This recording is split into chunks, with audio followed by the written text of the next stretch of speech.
At sa buong mundo, ito ang balita.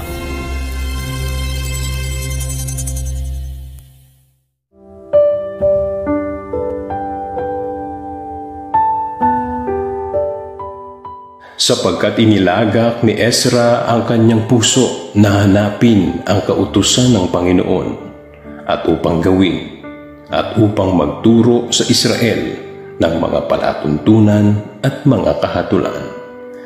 Ezra 7:10.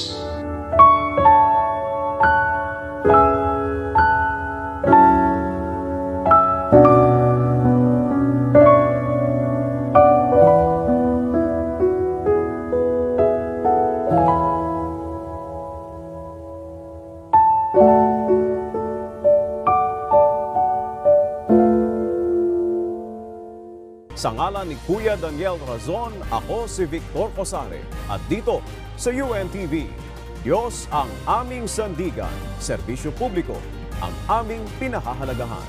Magandang tanghali.